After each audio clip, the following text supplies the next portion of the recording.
ಸಪ್ತ ಸಮುದ್ರದಾಚೆ ಯಾವ ಲೋಕ ಕಾಣಿತು ಅವರಿಗೆ? ಇಂದ್ರಲೋಕ ಕಾಣಿತು. ಆ ಇಂದ್ರಲೋಕದ ದಾಟಿ ಇನ್ನೂ ಏನಿದೆ ನೋಡಬೇಕಂತ ಹೋಗ್ತಾ ಇದ್ದಾರೆ. ಅಲ್ಲಿ ಹಸ್ತಿನಾಪುರ ಎನ್ನುವ ಪಟ್ಟಣವಿತ್ತು. ಯಾವ ಪಟ್ಟಣವಿತ್ತು? ಹಸ್ತಿನಾಪುರ ಎನ್ನುವ ಪಟ್ಟಣವಿತ್ತು. ಇದೇನಿದು ವಿಚಿತ್ರ? ಭೂಲೋಕವನ್ನು ಹೊಡಿದಾಯಿತು, ಸಪ್ತ ಸಮುದ್ರವನ್ನು ದಾಟಿದಾಯಿತು, ಇಂದ್ರಪುರ ಪ್ರವೇಶವನ್ನು ಮಾಡಿದಾಯಿತು. ಇನ್ನು ಹಸ್ತಿನಾಪುರದ ಎಷ್ಟು ಸ್ವಾರಸ್ಯಮಯವಾಗಿ ನೋಡಿಗೂಡಿದೆ. ಈ ಹಸ್ತಿನಾಪುರದಲ್ಲಿ ಏನಿದೆ ನೋಡಬೇಕು ಎನ್ನುವ ಕುತೂಹಲದಿಂದ ಆ ಹಸ್ತಿನಾಪುರದೊಳಗೆ ಹೋಗ್ತಾ ಇದ್ದಾರೆ. ಅಲ್ಲಿ ಸುಂದರವಾಗಿರ್ತಕ್ಕಂಥ ಒಂದು ಅರಮನೆಯೂ ಇತ್ತು. ಏನಿತ್ತು? ಅರಮನೆ ಇತ್ತು. ಭೂಲೋಕ ನೋಡಿದರು, ಸಪ್ತ ಸಮುದ್ರವು ದಾಟಿದರು. ಮತ್ತೊಮ್ಮೆ ನಿಮಗೆ ಹೇಳ್ತೀನಿ, ಇಂದ್ರಪುರ ಪ್ರವೇಶಿಸಿದರು. ಅಲ್ಲಿ ಹಸ್ತಿನಾಪುರದೊಳಗೆ ಹೊಕ್ಕರು. ಅಲ್ಲಿ ರತ್ನಖಚಿತವಾಗಿರ್ತಕ್ಕಂಥ ಸುಂದರವಾಗಿರ್ತಕ್ಕಂಥದ್ದು ಅರಮನೆ ಇತ್ತು. ಆ ಅರಮನೆಯೊಳಗೆ ಹೋಗ್ತಾ ಇದ್ದಾರೆ. ಆ ಅರಮನೆಯೊಳಗೆ ಅಮೂಲ್ಯವಾಗಿರ್ತಕ್ಕಂಥ ಒಂದು ರತ್ನವು ಅಡಕವಾಗಿತ್ತು. ಏನು ಅಡಕವಾಗಿತ್ತು? ಬೆಲೆ ಬಾಳ್ತಕ್ಕಂಥ ರತ್ನವು ಅಡಕವಾಗಿತ್ತು. ಆ 5 ಮಂದಿ ಋಷಿಗಳು ಅವಲೋಕನ ಮಾಡ್ತಾ ಇದ್ದಾರೆ. ಇದು ಸ್ವಾರಸ್ಯಮಯವೆಂದೊಳಗೂಡಿರ್ತಕ್ಕಂಥ ಈ ರತ್ನಖಚಿತವಾಗಿರ್ತಕ್ಕಂಥ ಅರಮನೆಯೊಳಗೆ ಬೆಲೆ ಬಾಳ್ತಕ್ಕಂಥ ರತ್ನ ಇದ್ದವ ಸುತ್ತು ನೋಡ್ತಾ ಇದ್ದಾರೆ 5 ಮಂದಿ ಋಷಿಗಳು. ಆ ಮನೆಗೆ 9 ಬಾಗಿಲುಗಳಿದ್ದಾವ. ಎಷ್ಟು ಬಾಗಿಲುಗಳಿದ್ದಾವ? 9 ಬಾಗಿಲೊಳಗಿದ್ದಾವ. ಆಗ 5 ಮಂದಿ ಋಷಿಗಳು ಆಲೋಚನೆ ಮಾಡ್ತಾ ಇದ್ದಾರೆ, ಈ ಬೆಲೆ ಬಾಳ್ತಕ್ಕಂಥ ರತ್ನಕ್ಕೆ ಯಾರೂ ಕಾವಲುಗಾರರು ಇಲ್ಲ.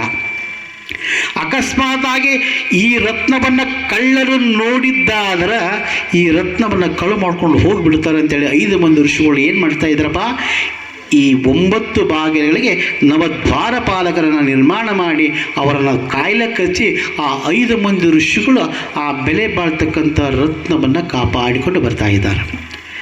ಈ ರೀತಿಯಾಗಿ ಕಾಪಾಡಿಕೊಂಡು ಬರ್ತಕ್ಕಂಥ ಸಮಯದೊಳಗೆ ಅದೆಲ್ಲೋ ಇರ್ತಕ್ಕಂಥ 6 ಮಂದಿ ಕಳ್ಳರಿಗೆ ಗೊತ್ತಾಗ್ತಾ ಇದೆ. ಯಾರಿಗೆ ಗೊತ್ತಾಗ್ತಾ ಇದೆ? 6 ಮಂದಿ ಕಳ್ಳರಿಗೆ ಗೊತ್ತಾಗ್ತಾ ಇದೆ. ಬ್ರಹ್ಮಾಂಡದಾಚೆ, ಸಪ್ತ ಸಮುದ್ರದಾಚೆ, ಹಸ್ತಿನಾಪುರದೊಳಗೆ ಸುಂದರವಾಗಿರ್ತಕ್ಕಂಥ ಅರಮನೆ ಇದೆಯಂತೆ. ಆ ಅರಮನೆಗೆ 9 ಬಾಗಿಲುಗಳಿದ್ದಾವಂತೆ. ಅದರೊಳಗೆ ಬೆಲೆ ಬಾಳ್ತಕ್ಕಂಥ ರತ್ನವಿದೆಯಂತೆ. ಆ ರತ್ನವನ್ನು 5 ಮಂದಿ ಋಷಿಗಳು ಜೋಪಾನ ಮಾಡಿ ಕಾಯ್ತಾ ಇದ್ದಾರಂತೆ. ಹೇಗಾದರೂ ಮಾಡಿ ಹೋಗಿ ಆ ರತ್ನವನ್ನು ಕಳು ಮಾಡಿಕೊಂಡು ಬರಬೇಕು ಅಂತೇಳಿ 6 ಮಂದಿ ಕಳ್ಳರು ಆ ಭೂಮಲೋಕವನ್ನು ದಾಟಿ, ಸಪ್ತ ಸಮುದ್ರವನ್ನು ದಾಟಿ, ಇಂದ್ರಪುರ ಪ್ರವೇಶಿಸಿ ಆ ಹಸ್ತಿನಾಪುರದೊಳಕ್ಕೆ ಬಂದು ರತ್ನಖಚಿತವಾಗಿರ್ತಕ್ಕಂಥ ಅರಮನೆಯ ಸುತ್ತುವರಿದು ನೋಡ್ತಾ ಇದ್ದಾರೆ. ಒಬ್ಬೊಬ್ಬ ಬಾಗಿಲಿಗೆ ಒಬ್ಬೊಬ್ಬ ದ್ವಾರಪಾಲಕರು ಇರ್ತಾ ಇದ್ದಾರೆ. ಆ ದ್ವಾರಪಾಲಕರನ್ನು ಹಂಗೆ ಬಿಡ್ತಾರೆ ಒಳಗೆ. ಈ 6 ಮಂದಿ ಕಳ್ಳರು ಏನು ಮಾಡ್ತಾ ಇದ್ದಾರೆ, ಹೇಗಾದರೂ ಮಾಡಿ ಆ 9 ಮಂದಿ ಕಾವಲುಗಾರರನ್ನು ನಮ್ಮಂತ ಆಗಿಸಿಕೊಳ್ಳಬೇಕು ಅಂದಾಗ ನಮ್ಮನ್ನು ಒಳಗೆ ಬಿಡ್ತಾರೆ ಅಂತೇಳಿ ಆ 9 ಮಂದಿಗೆ ಈ 6 ಮಂದಿ ಕಳ್ಳರು ಒಂದೊಂದು ಆಸೆಯನ್ನು ಹಚ್ತಾ ಇದ್ದಾರೆ.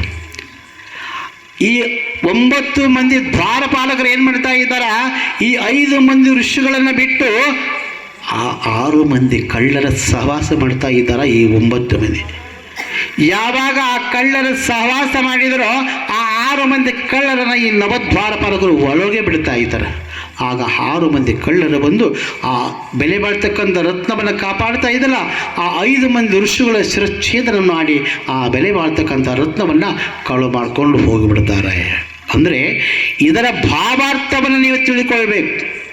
ನಮ್ಮ ಗಣೇಶ ಶಾಸ್ತ್ರಿಗಳಾದ್ರೆ ಇವರು ಚಂದ ಬಿಡಿಸ್ತಾರೆ. ಇವರು ಇದರ ಭಾವಾರ್ಥಗಳನ್ನು ಮನ ಮಾಡಿಕೊಂಡು ಯಥಾ ಪಿಂಡಾಂಡ ತಥಾ ಬ್ರಹ್ಮಾಂಡ, ಇದರ ಅರ್ಥ ಗೊತ್ತಾಯ್ತು? ಬ್ರಹ್ಮಾಂಡದಲ್ಲಿ ಏನಿದ್ದಾವ, ಪಿಂಡಾಂಡದಲ್ಲಿ ಸಹಿತ ಅದೇ ಇದ್ದಾವ. ನಮ್ಮಲ್ಲಿ ಮಣ್ಣು ತಿಕ್ಕಿದ್ರೆ ಮಣ್ಣು ಬರಂಗಿಲ್ಲ, ಏನು ಬರ್ತಾ ಇಲ್ಲ. ಹುಟ್ಟಿದ ಕೂಸುಗಳಿಗೆ ತಿಕ್ತಾರೆ, ಮಣ್ಣು ಬರುತ್ತಿಲ್ಲರಿ. ಅವೇನು ಮಣ್ಣಾಗಾಡಿರ್ತಾವ ಅಲ್ರಿ ಗಣೇಶ ಶಾಸ್ತ್ರ. ಅದು ಪೃಥ್ವಿ ತತ್ವ. ಯಾವ ತತ್ವ? ಮಣ್ಣಿನ ತತ್ವ. ಅಫು ತತ್ವ, ತೇಜಸ್ ತತ್ವ, ವಾಯು ತತ್ವ, ಆಕಾಶ ತತ್ವ. ಈ 5 ಮಂದಿ ಋಷಿಗಳು ಯಾರಂದರೆ ಈ ಪೃಥ್ವಿ, ಅಪು, ತೇಜು, ವಾಯು, ಆಕಾಶ ಎನ್ನುವ ಈ 5 ಮಂದಿ ಋಷಿಗಳು ನಮ್ಮ ದೇಹದಲ್ಲಿದ್ದಾರೆ. ಈ ದೇಹದಲ್ಲಿದ್ದು ಏನು ಮಾಡ್ತಾ ಇದ್ದಾರೆ ಅಂದರೆ, ಈ ದೇಹ ಅನ್ನೋ ಬ್ರಹ್ಮಾಂಡ ಇದು. ಈ ದೇಹನ ಬ್ರಹ್ಮಾಂಡವನ್ನು ನೋಡ್ಕೊಳ್ತಾ ಎಲ್ಲಿ ಬರ್ತಾ ಇದ್ದಾರೆ? ಸಪ್ತ ಸಮುದ್ರ. ಯಾವ ಮನುಷ್ಯನಿಗೆ ಅಂದರೆ 7 ಪದರಿನ ಚರ್ಮ. ಒಬ್ಬ ಮನುಷ್ಯನಿಗೆ ಎಷ್ಟು ಚರ್ಮ ಇರ್ತಾವ? 7 ಪದರಿನ ಚರ್ಮ. ಇದೇ ಸಪ್ತ ಸಮುದ್ರ.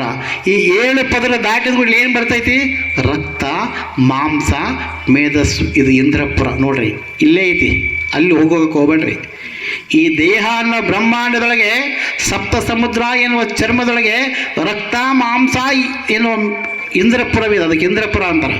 ಇದ್ರ ಒಳಗೆ ಹೋಗ್ರಿ ಅಸ್ಥಿರಾಪುರ. ಅಸ್ಥಿ ಅಂದ್ರೆ ಏನು? ಅಸ್ಥಿ ಅಂದ್ರೆ ಏನು? ಎಲುಬು. ನಮ್ಮ ದೇಹ ಮಾಂಸ ಹೋಗಿಂದ ಚರ್ಮ ಹೋಗಿಂದ ಏನು ಕಾಣುತ್ತಾ? ಬರೀ ಎಲುಬು. ಈ ಎಲುಬಿನ ಅಂದ್ರದೊಳಗೆ ಈ ದೇಹಕ್ಕೆ 9 ಭಾಗಗಳಿದ್ದಾವ. ಯಾಕ್ರಿ ಬುದ್ಧಿ? ಈ ದೇಹಕ್ಕೆ ಎಷ್ಟು ಭಾಗಗಳಿದ್ದಾವ? 9 ಭಾಗಗಳಿದ್ದಾವ. ಇಲ್ಲಿ ಅತ್ಯಧಿಕ ಬೆಲೆ ಬಾಳ್ತಕ್ಕಂಥ ರಕ್ತ ಯಾವುದು ಅಂದರೆ ಈ ಮಾತಾಡ್ತಾ ಇತ್ತಲ್ಲ ಆತ್ಮ. ಆತ್ಮ, ಅಂತರಾತ್ಮ, ಜೀವಾತ್ಮ, ಶಿವಾತ್ಮ ಎಲ್ಲ ಸೇರಿ ಪರಮಾತ್ಮ. ಈ ಆತ್ಮ ಇರ್ತದೆ ದೇಹದೊಳಗೆ. ಇದನ್ನು ಈ 5 ಮಂದಿ ಋಷಿಗಳು ಜೋಪಾನ ಮಾಡಿಕೊಂಡು ಹೋಗಿದ್ರೆ ಸರಿ ಆಗ್ತೈತಿ. ಈ 5 ಮಂದಿ ಋಷಿಗಳನ್ನು ಮತ್ತು ಈ ನವದ್ವಾರ ಬಾಲಕರನ್ನು ಯಾರು ಕೆಡಿಸ್ತಾರೋ 6 ಮಂದಿ ಕಳ್ಳರಂದರೆ ಕಾಮ, ಕ್ರೋಧ, ಲೋಭ, ಮೋಹ, ಮದ, ಮಾತ್ಸರ್ಯ. ಈ 6 ಮಂದಿ ಕಳ್ಳರ ಸವಾಸ ಕಣ್ಣುಗಳು, ಕಿವಿಗಳು, ಮೂಗುಗಳು, ಹಲವಾರು ಇವುಗಳು ಸವಾಸ ಮಾಡಿದರೆ ಈ ದೇಹ ನಶ್ವರವಾಗಿ ಹೋಗ್ತದೆ. ಅದಕ್ಕಾಗಿ ನಾವಾರಂದರಿಯಲು ಇಂತಪ್ಪ ಶರಣರ ಪುಣ್ಯ ವೇದಿಕೆಯೇ ಮೇಲು. ನಾವ್ಯಾರಂತ ನಮಗೆ ಪರಿಚಯನೇ ಆಗಿಲ್ಲ. ನಮಗಿನ್ನು ಶಾಸ್ತ್ರು ಗಣೇಶ ಶಾಸ್ತ್ರು ಸುಶ್ವಾರವಾಗಿ ಅವ್ರು ಹೇಳ್ತಾರೆ. ಅದಕ್ಕೆ ಅವರೆಲ್ಲ ವಿದ್ಯಾವಂತರು. ಅವ್ರು ಹೇಳಿದ್ರು ನನಗೆ, ಜ್ಯೋತಿಷಿಗರು, ಪಂಡಿತರು, ಯವ್ವ ನಾನು ಏನೂ ಅಲ್ಲ, ನಾನೊಂದು ಕಸ, ಅವರು ಸುಗಂಧದ ರಸ. ನಾನೊಂದು ಕಸ, ಇಲ್ಲೇನು ವ್ಯಾಸಪೀಠ ಮೇಲೆ ಆಸಿದ್ರೆ ಇವರು ಸುಗಂಧದ ರಸ. ಅವರು ಹೇಳಿಸ್ತಾರ, ನಾ ಹೇಳ್ತೀನಿ. ಅವ್ರು ಹೇಳಿದರು, ಕೊಟ್ಟದ್ದು ತನಗೆ ಬಚ್ಚಿಟ್ಟದ್ದು ಬರೆಗೆ ಕೊಟ್ಟು ನಾ ಕೆಟ್ಟ ನನ್ನ ಬೇಡ, ಅದ ಮುಂದೆ ಕಟ್ಟಿಟ್ಟ ಬುದ್ಧಿ ಸರ್ವಜ್ಞ. ಕೊಡಕ್ಕೆ ನಾವೇನಾರ ತಂದೀವಿ